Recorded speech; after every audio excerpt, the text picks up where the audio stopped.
Daniel Hayes begins his solo expedition into the frozen mountains, unaware of the challenges ahead. He begins to adjust to the harsh mountain environment, taking cautious steps.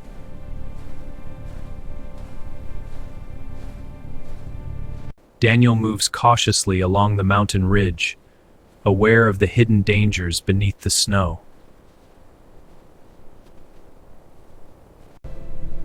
He scans the horizon, searching for paths through the vast frozen mountains.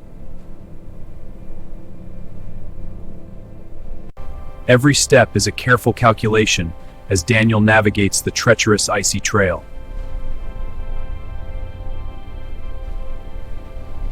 Daniel Hayes takes his first steps into the frozen mountains, unaware of the challenges ahead. The storm raged through the mountains like a living force, making every step a battle for survival. Every landmark Daniel had memorized vanished beneath layers of drifting snow, leaving him disoriented and alone. Base, this is Daniel. Visibility 0. Landmarks gone. I need a vector. Base camp, this is Daniel. Do you copy? The storm's getting worse. I need extraction. Base camp, please respond. Damn it, nothing but static. Knowing wandering blindly is dangerous, Daniel searches desperately for temporary shelter.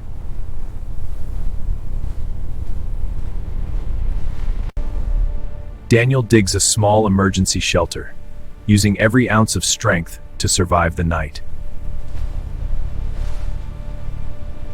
Morning arrived slowly, but the storm had not disappeared, leaving Daniel to face the frozen wasteland. Opening his backpack, Daniel realized most of his food had been lost during the storm, leaving him in a dire situation.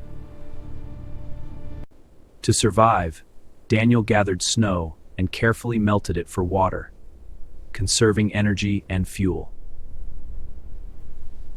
With food gone, Daniel focused on scanning the frozen landscape for any possible route or shelter. Taking slow steps into the frozen wilderness, Daniel relied entirely on his will to keep moving. Daniel steps forward into the endless frozen mountains, his survival depending entirely on willpower.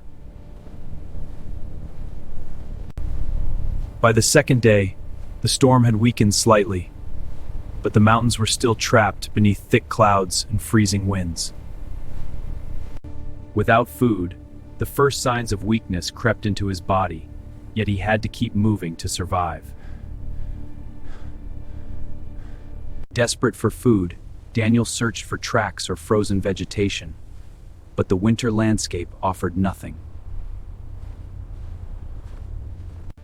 To conserve energy, Daniel slowed his pace and focused on steady breathing, every decision calculated for survival. As evening approached, Daniel found a narrow crack in the mountainside, a small refuge from the freezing wind. This has to be it. I gotta make it through the night.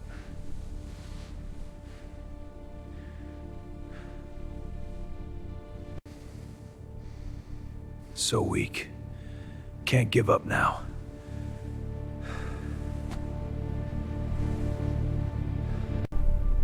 He forced himself to drink melted snow to stay hydrated, aware that dehydration could be fatal. He climbed higher along the ridge, hoping to spot a valley, trail, or human presence.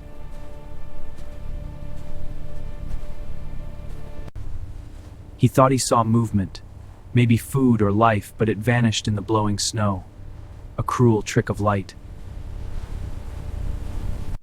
Near sunset, he returned to the cave, the safest place he had found so far.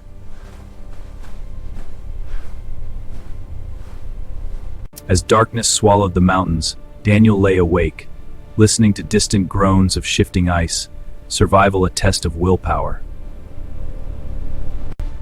By the fourth day, Daniel's body showed severe signs of starvation and exposure, every step a struggle. Hunger began affecting his mind. He thought he heard voices carried by the wind, a dangerous hallucination.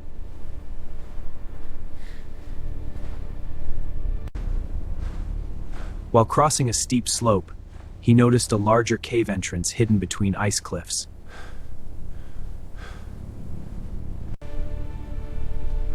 The entrance blocked most wind and offered a slightly warmer refuge, sparking hope.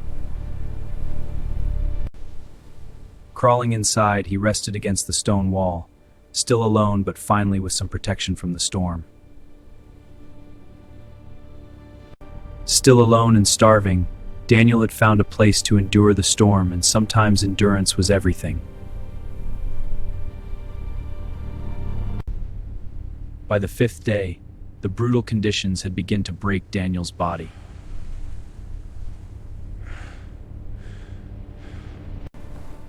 Walking even a few steps now felt like lifting mountains.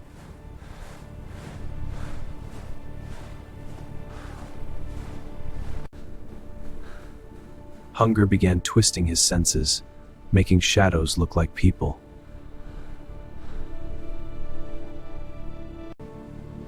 The figures vanished, leaving only empty mountains.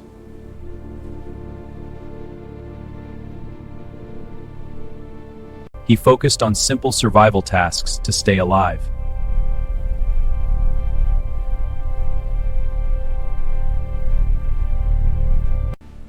Even on the 5th day without food, Daniel refused to surrender.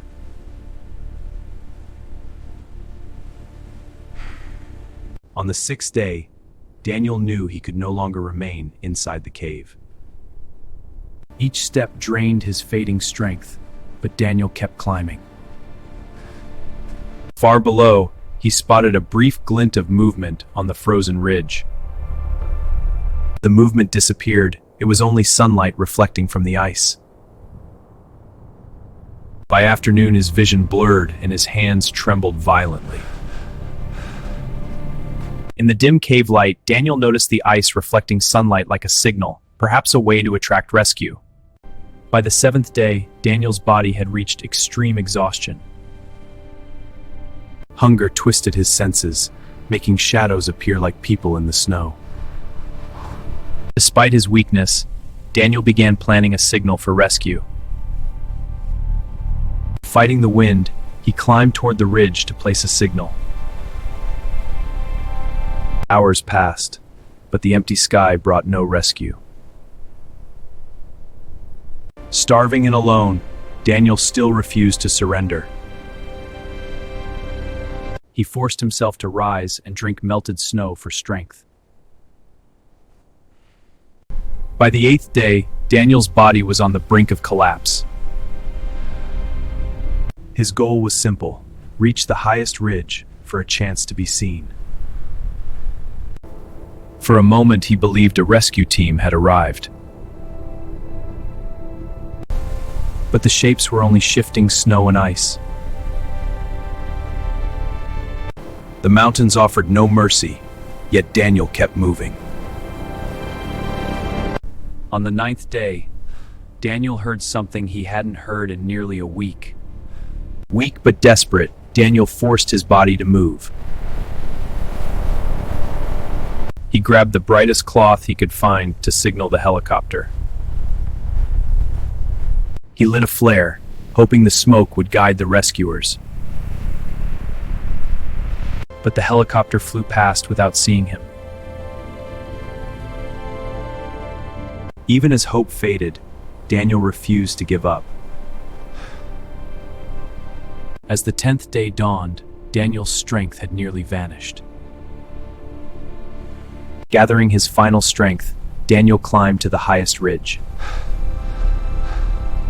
With shaking hands, he prepared his final signal. Over here! I'm here! Yes! Come on down here! Don't go, please! They see me! The rescue team had finally spotted his signal. Yes, stay here! After 10 brutal days, Daniel had survived. The helicopter hovered above the ridge, whipping the snow into violent spirals. The The rescue team lowered a rope ladder through the swirling snow. With numb hands, Daniel struggled to hold on to the rope ladder. Climb, Daniel! I'm trying! The rescue team pulled him into the helicopter and wrapped him in blankets. Daniel looked down at the mountains that had nearly taken his life. After 10 days alone in the frozen mountains, Daniel had survived. Daniel, stay with us. We're warming you up. Thank you. Vitals are stabilizing. You're safe now. The team assessed him for hypothermia, frostbite, and severe malnutrition. They monitored his vitals, confirming the severity of his ordeal. Daniel drifted in and out of consciousness, haunted by dreams of endless snow. He realized survival wasn't just physical, it was about mental resilience, discipline, and hope. Each breath, each sip of water, reminded him of the human spirit's resilience. Weeks later, Daniel returned home, physically recovering but forever changed by the experience. The story of my 10 days alone in the frozen mountains became a powerful survival documentary and training case study. The cold, storms, hunger, and hallucinations were brutal. Preparation and mental toughness are what truly matter. He shared lessons on emergency shelter construction, water conservation, and signaling techniques that had saved his life. Though the mountains had tested him to the edge of death, they taught him the resilience of the human body and mind. The frozen peaks, once a terrifying prison, now stood as a monument to his triumph.